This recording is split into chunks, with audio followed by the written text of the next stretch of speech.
Can you imagine the people that are frankly doing so well against us with ISIS?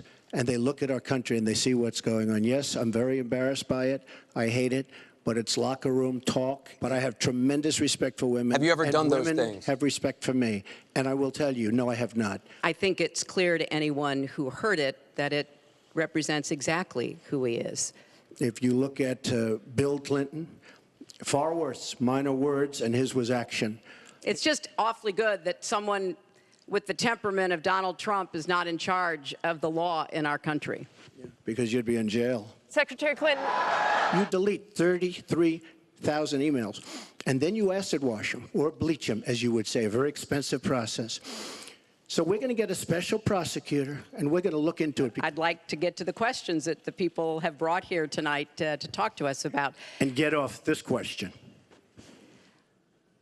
Okay, Donald, I know you're into big diversion tonight. She won't say the name, and President Obama won't say the name, but the name is there. It's radical Islamic terror. Violent jihadist terrorists. We are not at war with Islam.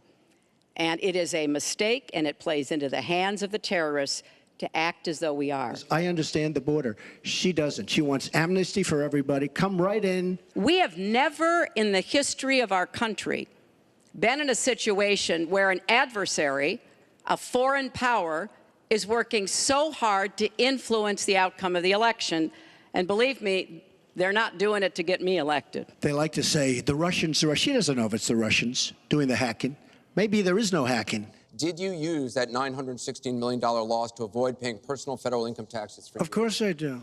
She complains that Donald Trump took advantage of the tax code. Well, why didn't she change it? Why didn't you change it when you were a senator? She's raising your taxes really high. Well, everything you've heard just now from Donald is not true. I'm sorry I have to keep saying this, but he lives in an alternative reality. His plan will give the wealthy and corporations the biggest tax cuts they've ever had.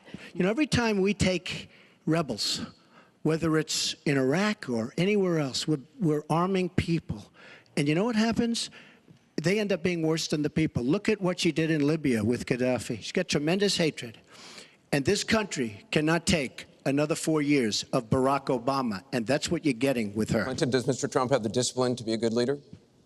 No. I'm shocked to hear that. Well, it's not only my opinion, it's the opinion of many others.